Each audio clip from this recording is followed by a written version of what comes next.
वेतनभोगी लोगों से अगर बात करें तो सबका लगभग एक ही जवाब होता है कि सैलरी तो आती है, लेकिन हमारी सैलरी 10 दिन तक चलती है और उसके बाद जो 20 दिन होता है उसे चलाना बहुत मुश्किल होता है और ये स्थिति पूरे साल एक जैसी ही बनी रहती है।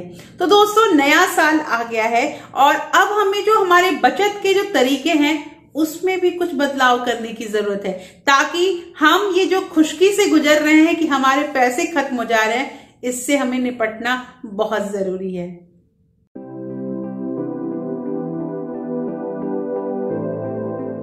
Hello everyone, welcome back to my channel real life with Tukku. कैसे हैं आप लोग? आई होप आप बहुत अच्छे होंगे और सेहतमंद होंगे और आप लगातार मेरी वीडियो के साथ भी बने हुए होंगे। दोस्तों, आज की वीडियो में हम बात करेंगे बचत करना है तो नए साल में हम कैसे बचत करें, हम बचत कैसे करें कि हमारे पैसे ज्यादा से ज्यादा बचे और हम जो अपना लक्ष्य निर्धारित करते हैं उस लक्ष्य तक पहुंच जाएं। दोस्तों, ये वीडियो बहुत इंटरेस्टिंग है क्योंकि यहाँ पे हम कुछ ऐसे नए टिप्स के बारे में बात करेंगे जो जानना हमें बहुत जरूरी है। तो दोस्तों, वीडियो स्टार्ट होने से पहले एक नम्र निवेदन है कि अगर आप लोगों ने अभी तक रियल लाइफ विद टुक्कू को सब्सक्राइब नहीं किया है तो प्लीज सब्सक्राइब कर लीजिए अपने इस चैनल को और साथ में जो बेल आइकन है उसे भी जरूर प्रेस कर दीजिएगा, ताकि ऐसे ही इंटरेस्टिंग वीडियो की नोटिफिकेशन आपको मिलते रहें। दोस्तों, वीडियो पसंद आए तो एक लाइक जरूर कर दीजिएगा। तो चलिए स्टार्ट करते हैं वीडियो को। सबसे पहला पॉइंट है खर्चों की पहचान और लगाम। दोस्तों, ध्यान दीजिएगा इस बात को कि खर्च दो तरह के होते हैं, जैसा हमने हमेशा बात किया। एक होता है जरूरत और एक होता है चाहत। तो अगर हम जरूरत पे खर्च करते हैं तो इसे समझदारी कहते हैं और अगर हम चाहत पे खर्च करते हैं तो इसे ऐसा नहीं है कि इसे समझदारी नहीं कहते हैं, इसे हम कहते हैं बड़बोलापन, जिसे हमें कम करना है। दोस्तों, हम ऐसा सोचते हैं कि अगर हम पैसे बचाते रहेंगे तो लोग हमें कंजूस कहेंगे, लेकिन अगर हम बढ़ चढ़ के पैसे खर्च करते हैं तो ये कंजूस ना बनने के लिए हम बढ़ चढ़ के जो पैसे खर्च करते हैं इसे समझदारी बिल्कुल नहीं कहेंगे। और अगर हम अपनी जरूरतों में पैसे खर्च करते हैं तो ये कंजूसी नहीं, ये समझदारी होता है। तो यहाँ पे जरूरी ये है कि आप अपने समझदारी की चीजों के बारे में सोचें और अगर हमें अपने बचत को बढ़ाना है, क्योंकि नए साल में हमें ज्यादा से ज्यादा बचत करना है, तो इसके लिए हमें समझदारी से काम लेना ही पड़ेगा। दूसरी चीज यहाँ पे आती है बचत और ज्यादा बचत। ध्यान से सुनिएगा दोस्तों, यहाँ पे मैं कहना ये चाहती हूँ कि बचत तो हम करते हैं। होता ऐसा है कि जब हमारी सैलरी आती है तो 1000-2000 रुपए रख देते हैं और कहते हैं हम सेविंग तो कर रहे हैं, लेकिन ये सेविंग जो है ये बहुत ज्यादा नहीं है। हमें बचत थोड़ा और ज्यादा करना होगा। वो कैसे? कि जैसे जैसे हमारी सैलरी बढ़ती है, तो जैसे हम सैलरी बढ़ती है और हम खुश होकर खर्च करने लगते हैं कि हमारी सैलरी अब बढ़ गई है, तो आप क्या बचत वाला जो कॉलम है उसको बढ़ाते हैं?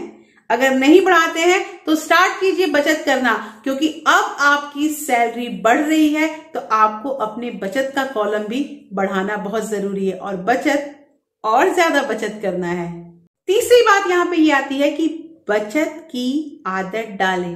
दोस्तों, ध्यान दीजिएगा कि कभी आपने ध्यान दिया है कि हम अगर दुकान पे जाते हैं तो हम 2-2, 4-4 रुपए के लिए दुकानदार से लड़ भिड़ते हैं, नहीं कम करो, कम नहीं, इतना तो नहीं होगा, नहीं 10 रुपए कम करो, 20 रुपए कम करो। लेकिन अगर हमें कोई बड़ा डिसीजन लेना होता है और हम वही हैं और अब हम दुकान के जगह पे मॉल में जाते हैं, तो वहां हमें ज्यादा महंगे सामान खरीदने में भी मतलब कोई भी हिचक नहीं होती है। क्यों? क्योंकि अगर हम वहां कम करा लेंगे, ऐसे तो वो फिक्स रेट है, लेकिन अगर हम वहां पे कम या ज्यादा कम की सोचने लगेंगे तो हमारा जो इज्जत है वो कम हो जाएगा।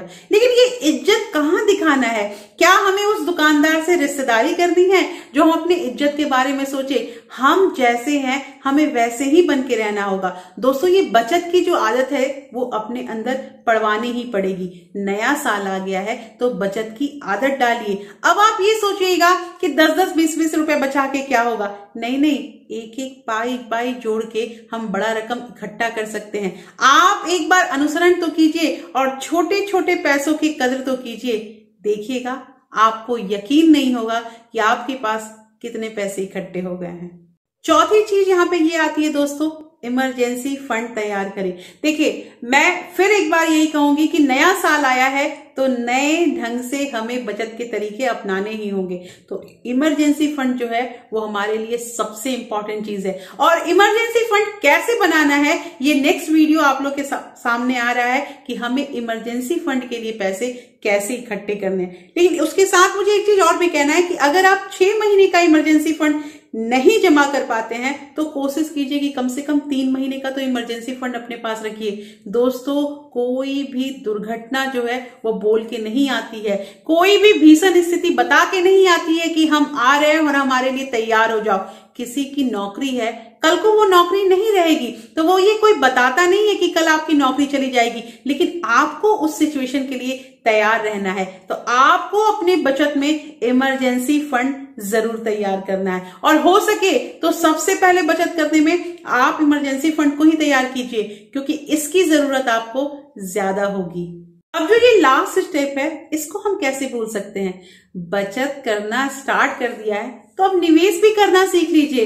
अगर आपने अभी तक निवेश करना स्टार्ट नहीं किया है दोस्तों, इन्वेस्टमेंट नहीं सीखा है, तो अब सीखिए।